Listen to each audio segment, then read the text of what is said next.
Il y a plus de 1000 ans, dans les fjords glacés du nord de l'Europe, les Vikings croyaient qu'une déesse parcourait le ciel dans un char tiré non pas par des chevaux, mais par 2 chats géants. Cette déesse s'appelait Freya, et elle n'était pas une divinité mineure. Elle était la plus puissante des déesses nordiques, associée à l'amour, à la magie et même à la guerre. Dans les fouilles archéologiques du navire funéraire d'Oseberg, daté de l'année 834, des sculptures représentant des chats sacrés ornent encore aujourd'hui le chariot cérémoniel retrouvé intact. Ce que vous allez découvrir sur cette déesse et ses félins va changer votre regard sur l'histoire du chat en Europe. Restez jusqu'à la fin de cette vidéo, parce que le lien entre ces animaux et la sorcellerie européenne commence précisément ici, bien avant les bûchers du Moyen-Âge que nous avons explorés dans une précédente énigme. Pour comprendre cette histoire, il faut d'abord remonter à la mythologie nordique elle-même, un système de croyances complexe qui régnait sur la Scandinavie plusieurs siècles avant la christianisation. Freya appartenait à la famille des Vannes, une lignée de divinités liées à la fertilité, à la nature et à la prospérité, différente de la famille plus guerrière des Ases à laquelle appartenait Odin. Selon la légende, les Vannes et les Ases s'affrontèrent autrefois lors d'une guerre divine, avant de sceller une paix durable en échangeant des otages entre les 2 clans célestes. Freya fut envoyée vivre parmi les Ases aux côtés de son père Njord et de son frère jumeau frère, apportant avec elle les savoirs et les pouvoirs propres à sa lignée d'origine. Selon l'Edda en prose, rédigée au XIIIe siècle par l'historien islandais Snorri Sturluson, Freya possédait une demeure magnifique nommée Folkvang. Dans ce texte fondateur, on apprend qu'elle se déplaçait à travers les 9 mondes de la cosmologie nordique grâce à un chariot magnifique, tiré par 2 chats de grande taille. Contrairement à ce que l'on pourrait penser, ces félins n'étaient pas de simples ornements mythologiques, ils occupaient une place centrale dans l'identité même de la déesse. Si cette plongée dans la mythologie nordique vous passionne déjà, abonnez-vous à l'énigme féline dès maintenant, activez la cloche pour ne manquer aucune prochaine énigme, laissez un commentaire pour nous dire ce qui vous surprend le plus, et consultez les liens dans la description pour approfondir cette histoire fascinante. Mais d'où venaient exactement ces créatures que la déesse avait choisies pour tirer son char à travers le ciel nordique? Certaines traditions populaires racontent qu'ils lui furent offerts alors qu'ils n'étaient encore que des chatons, un cadeau destiné à l'accompagner dans ses voyages entre les mondes. Il ne s'agissait probablement pas de chats domestiques ordinaires, mais plutôt de représentants d'une race robuste et à fourrure épaisse, ancêtre probable du chat des forêts norvégiennes que l'on connaît aujourd'hui. Cette race, adaptée aux hivers scandinaves les plus rudes, aurait accompagné les peuples nordiques depuis des siècles, protégeant les fermes et les navires contre les rongeurs. Les Vikings eux-mêmes emmenaient des chats à bord de leurs dracars, non seulement pour préserver les cordages et les provisions des rongeurs, mais aussi, selon certains récits, en hommage à la déesse elle-même. Un chat capable de survivre aux traversées les plus rudes de l'Atlantique Nord devenait naturellement, dans l'esprit des marins, une créature bénie par Freya et digne de respect à bord. Freya n'était pas seulement associée à l'amour et à la beauté, elle était surtout la grande maîtresse du Zider, une forme ancienne de magie et de divination pratiquée par les peuples nordiques. C'est elle qui, selon les textes, enseigna cet art mystérieux à Odin lui-même, le père des dieux, ce qui en dit long sur son statut dans la hiérarchie divine. L'Outsider permettait, selon les croyances, de voir l'avenir, d'influencer le destin des hommes et même de communiquer avec les morts, des pouvoirs considérés comme immenses et parfois redoutés. Cette association entre Freya, la magie et ses chats n'est pas anodine, elle préfigure exactement le lien que l'Europe chrétienne établira, des siècles plus tard, entre les chats et la sorcellerie. Dans l'imaginaire nordique, le chat n'était pas une créature inquiétante, il incarnait au contraire l'indépendance, la ruse silencieuse et un pouvoir mystérieux considéré comme profondément féminin. Les paysans scandinaves entretenaient d'ailleurs une tradition précise autour de ces animaux, ils déposaient un bol de lait à l'entrée de leur ferme pour s'attirer les faveurs de la déesse et de ses félins protecteurs. On raconte également qu'offrir un chaton à une jeune mariée portait chance et garantissait la prospérité du foyer, un rituel directement inspiré du cortège félin de Freya. Ce lien entre le chat et le mariage traversa les siècles, on retrouve encore des traces de cette croyance dans certaines régions rurales de Norvège jusqu'à une époque relativement récente.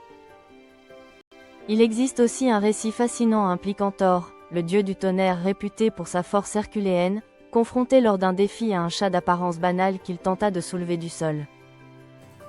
L'histoire raconte que Thor se trouvait dans le royaume du géant Utgarda Loki, où on le mit au défi de réussir 3 épreuves en apparence dérisoires pour prouver sa force légendaire. Malgré tous ses efforts, Thor ne parvint qu'à faire décoller une seule patte de l'animal, une humiliation cuisante pour le plus fort des dieux nordiques devant toute une cour de géants moqueurs. Ce que Thor ignorait, c'est que ce chat n'en était pas vraiment un. Il s'agissait en réalité du serpent de Midgard lui-même, déguisé par la magie des géants, une créature si immense qu'elle encerclait le monde entier. Cette légende illustre à quel point le chat, dans l'esprit nordique, était perçu comme une créature capable de dissimuler des pouvoirs insoupçonnés derrière une apparence trompeusement inoffensive. On retrouve la trace des chats de Freya jusque dans les moments les plus dramatiques de la mythologie, notamment lors des funérailles de Baldur, le dieu le plus aimé du panthéon nordique, où la déesse est décrite conduisant son attelage félin jusqu'au bûcher funéraire. Les gravures retrouvées sur le chariot d'Oseberg, ce fameux navire funéraire du IXe siècle appartenant probablement à une femme de haut rang, montrent des motifs félins soigneusement sculptés, un indice archéologique tangible de l'importance culturelle de ces animaux. Ce chariot, considéré comme le seul de ce type ayant survécu depuis l'époque viking, renforce l'hypothèse d'un lien profond entre le pouvoir féminin, la royauté et le symbole du chat dans la société scandinave. Certains chercheurs avancent même que l'une des 2 femmes retrouvées dans ce navire pourrait avoir été une prêtresse dédiée au culte de Freya, ce qui expliquerait la présence de tels symboles félins dans son tombeau. Il faut aussi savoir que Freya n'était pas uniquement une déesse de l'amour et de la magie, elle occupait une place essentielle sur les champs de bataille nordiques. Selon les textes, lorsqu'un guerrier tombait au combat, c'est elle qui choisissait la première moitié des âmes des morts, avant même Odin, pour les accueillir dans son propre domaine céleste de Folkvang. Cette dimension guerrière de la déesse renforce encore l'image de puissance qui entourait ces chats, des animaux associés non pas à la douceur domestique mais à une force redoutable et respectée. On raconte par ailleurs que Freya pleurait des larmes d'or lorsque son époux Oder partait au loin, des larmes qui, en tombant dans la mer, se transformaient en ambre selon la légende. Cette ambre nordique, précieuse résine fossilisée récoltée sur les plages scandinaves, était encore appelée au Moyen-Âge les larmes de Freya, preuve que son souvenir survécut longtemps après la christianisation officielle. Il existe enfin une confusion fréquente, y compris chez certains chercheurs, entre Freya et une autre déesse nordique nommée Frigg, épouse d'Odin, en raison de leurs attributs parfois similaires. Cette confusion daterait elle-même du processus de christianisation, durant lequel plusieurs figures féminines païennes auraient été progressivement fusionnées dans la mémoire populaire pour effacer la complexité du panthéon d'origine. Mais cette vénération nordique du chat allait connaître un sort tragique, un renversement complet de son statut symbolique en l'espace de quelques générations seulement. Avec l'arrivée progressive du christianisme en Scandinavie, à partir du Xe siècle, les anciennes divinités furent systématiquement diabolisées par les nouvelles autorités religieuses. Freya, associée à la magie, à la sexualité libre et à la puissance féminine autonome, devint une figure suspecte aux yeux de l'Église, une sorte de prototype de la sorcière que l'on redoutera plus tard dans toute l'Europe.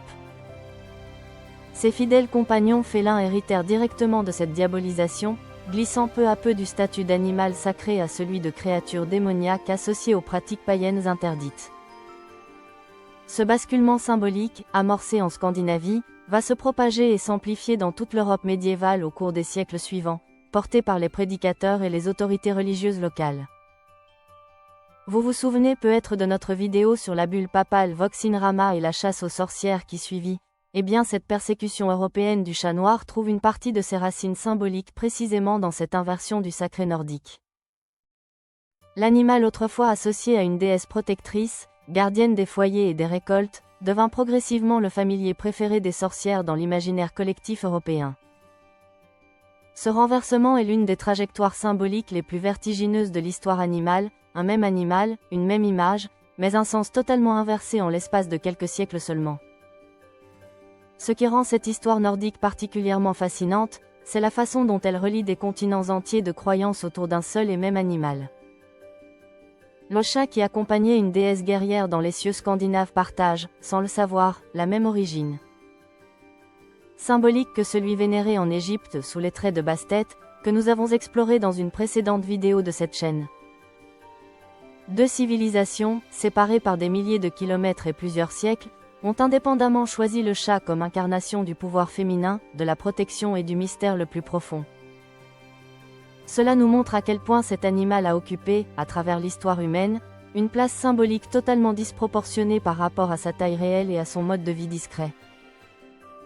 Aujourd'hui encore, le chat des forêts norvégiennes, cette race à l'épaisse fourrure et à l'allure imposante, est considéré par de nombreux passionnés comme le descendant probable des félins qui tiraient jadis le chariot de Freya. Cette race a d'ailleurs été officiellement reconnue et protégée en Norvège, un pays qui semble n'avoir jamais complètement oublié sa dette symbolique envers ses animaux mythologiques. On raconte même que ce chat aurait survécu au siècle grâce à sa robustesse exceptionnelle, capable de grimper aux rochers comme un véritable alpiniste félin et de résister à des températures extrêmement basses. Son triple pelage, composé d'un sous-poil dense et d'un poil de garde imperméable, en faisait un compagnon idéal pour les longues traversées maritimes des Vikings vers l'Islande et le Groenland.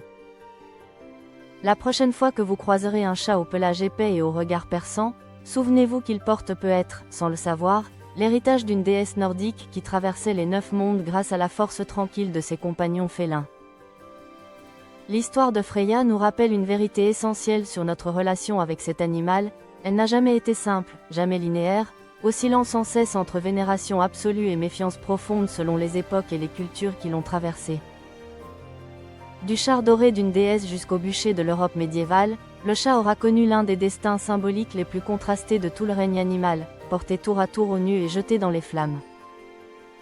Si cette exploration de la mythologie nordique vous a plu, laissez un commentaire pour nous dire quelle civilisation vous aimeriez voir explorer dans une prochaine énigme féline. Abonnez-vous pour ne manquer aucun épisode, et retrouvez toutes les sources historiques de cette vidéo dans la description.